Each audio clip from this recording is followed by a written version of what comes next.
Welcome to a nighttime show. In this episode, we're joined by someone who works at the intersection of war intelligence and diplomacy, someone who studies not just where conflict happens, but why. Our guest, Sid, a national security and foreign policy analyst who previously worked at the Institute for the Study of War and studied international affairs at the American University, bringing a rare perspective from inside the systems that often feel opaque to the rest of us. Tonight, we're exploring how wars are shaped by economics, ideology, and power, and how narratives, fear, and strategy all play a role in how nations act and people respond. Let's get into it.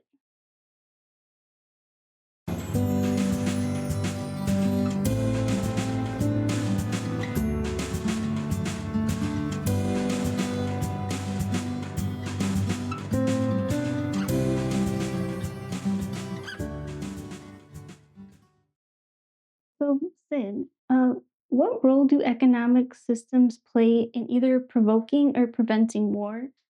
And who profits from conflict and who pays the price? Well, thank you, Harper, for having me today. It's great to be here. It's a really good questions, and economic systems are a determining factor in terms of how war starts and how wars end.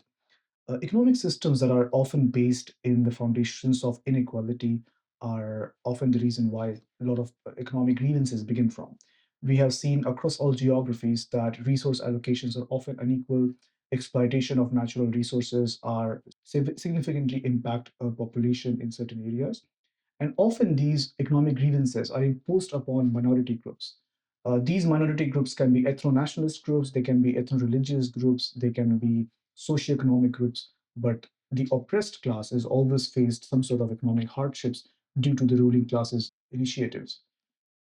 To begin with, these minority groups, these oppressed groups, do not have the right medium to do justice and to address their concerns and raise their issues to the higher authority. So what they eventually are left with is to start some sort of they take up arms and they start some sort of conflict. This conflict at the very lowest level of war starts from an insurgency, and slowly, with with a lot of escalation and no control and solution to this conflict, they can go all the way to a full blown out war. And economic systems will always be a fundamental part of the war, because then once the war is started, there is also a factor called the war economics, in which you have extra non-state actors.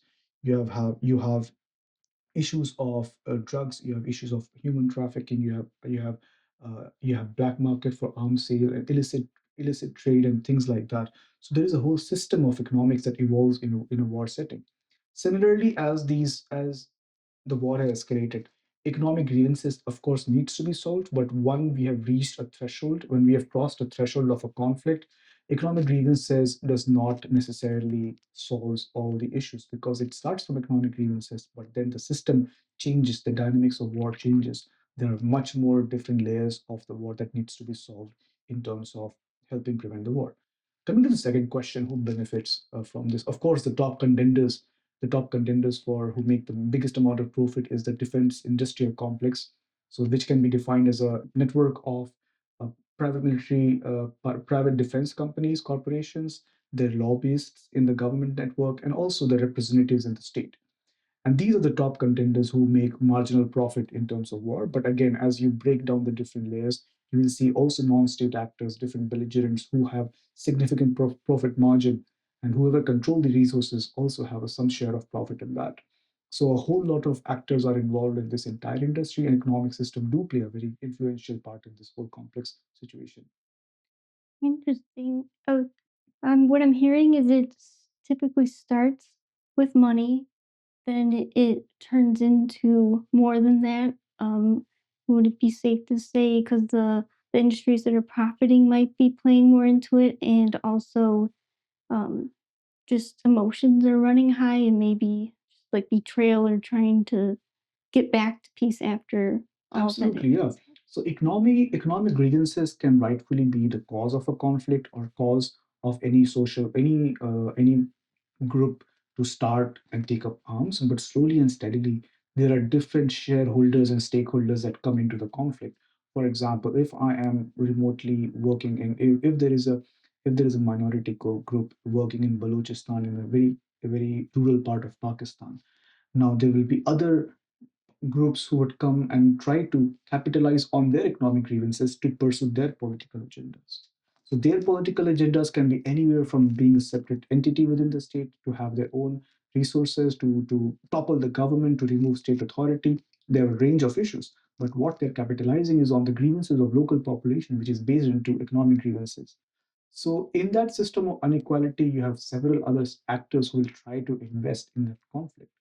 They try to win over the population. They try to create a popular support in that population so that their movement, their terrorist organization, their insurgency, their non-state organization is able to grow and able to come to the international media recognition as well.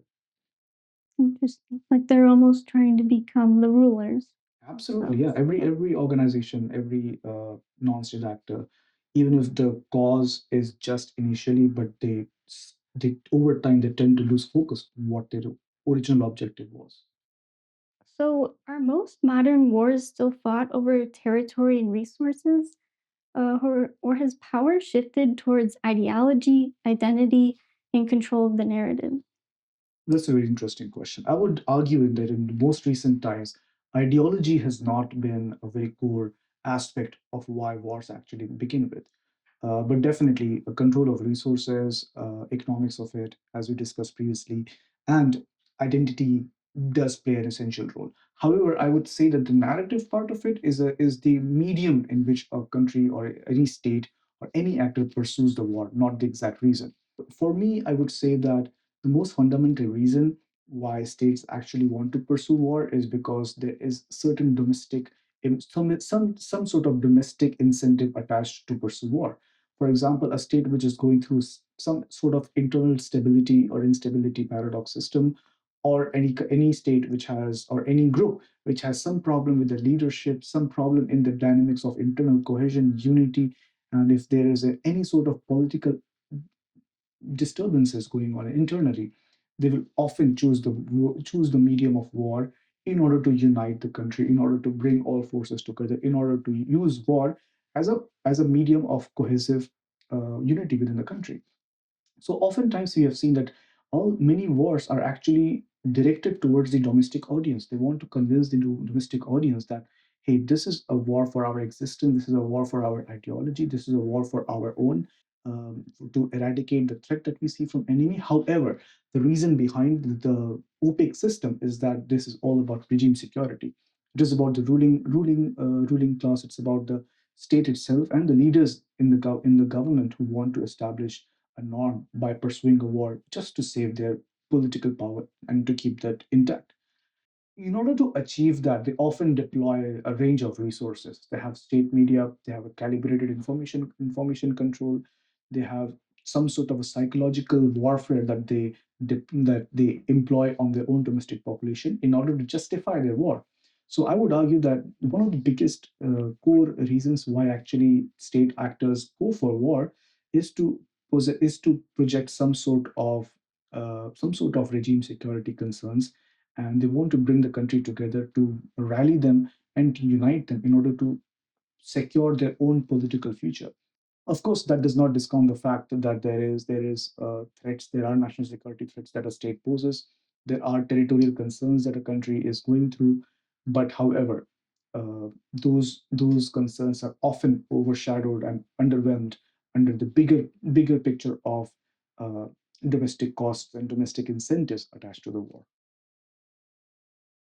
Oh, so it sounds like maybe the media is just helping to either unite people or to like further an agenda. Absolutely. So in terms of war, it depends how what is in terms of democratic index, how the country is performing. If the country is relatively free, if it has a free press, if it is free from if it has the liberties guaranteed, there will be media channels, there will be media networks that will actually criticize the government. But often the government shapes the narrative in terms, it uses whatever limited resources it has to shape the narrative in a way that often leads the people to question if the media is actually being responsible enough. Is the media actually acting in sense of national interest, or is the media just being critical to pursue its own rating or its own viewership agendas? So these are the few conflicting points in which a state can debate. A state can make a case for its own justified war, and media is just a small part of it, I would argue. How do governments use fear of the other and insecurity to justify expanding power or military action? That's a very interesting question, and it's a good follow-up from what we just discussed in your previous question. Is that the fear of us versus them is crucial for the government to exploit in order to persuade its own population, its own domestic audience, that the war that they are pursuing is a righteous cause. It happens that convinces people that, hey, this is your national identity. Your identity is under threat, and we have to fight this war in terms to restore the normalcy in order to achieve our integrity, which has been falsely damaged. They just create a sense of fear and a false sense of victimhood. The idea is to using a very carefully calibrated misinformation or disinformation campaign. Some of the states actually project and generalize pass sweeping propositions on certain groups that these are enemy and the coexistence with them is just not a matter of fact. And the reality is that this is not true. Us versus them has historically been used to justify military actions in several occasions. We have seen that in the pre-World War II era. We have definitely seen in the case of the 21st century as well. In order to pursue this, again, as we discussed, state uses all its resources to pursue whatever goals they want to in terms of imposing this us versus them emotion within the population. However, the duty is of the citizen to be well informed, and the duty is on the citizen to be media literate, to not buy that argument. But often the idea is to make a case that the war that they are fighting is not just against the state, it is not just against securing resources or securing territorial advantage, but it is also to secure their identity, their sovereignty, or their at times right to exist in certain situations. So these questions should always be debated. They should always all the government must be held accountable, and if they are trying to if they are feeling under threat, if they feel threatened by actions of any other group, then the duty is on the government to provide and come up with those sort of evidence that actually account for national security issues. So end of the day, the onus is upon the citizen to not buy that argument, and to buy that argument and when to buy it. Mm. And you're saying the best information would be to get from where I to mean, there know. is no right answer to that question, because the best information is what is right information. In order to able to access that information, it is important that citizens are media literate. They understand how to read between the lines. They understand what agenda different media organizations might give. Social media is often swarmed with it's a lot of disinformation and misinformation there. So it is extremely difficult to understand how to get the information, to verify them, to rectify them, to authenticate them, and make their own decisions following that. So as we know in the recent times, that the idea of information is not just to update someone, but it is also to inflict some sort of change of opinion in the population. So I believe the responsibility is for the individuals to reach to train themselves to better understand how to take information, how to consume information, and what are the different sources they need to identify themselves. What are the different sources that needs to be recognized and consumed from? So end of the day, it's a job of the people, it's themselves, I would argue. So there is a lot of different channels and procedures that citizens can follow in order to understand how they can be literate enough uh, in terms of consuming information.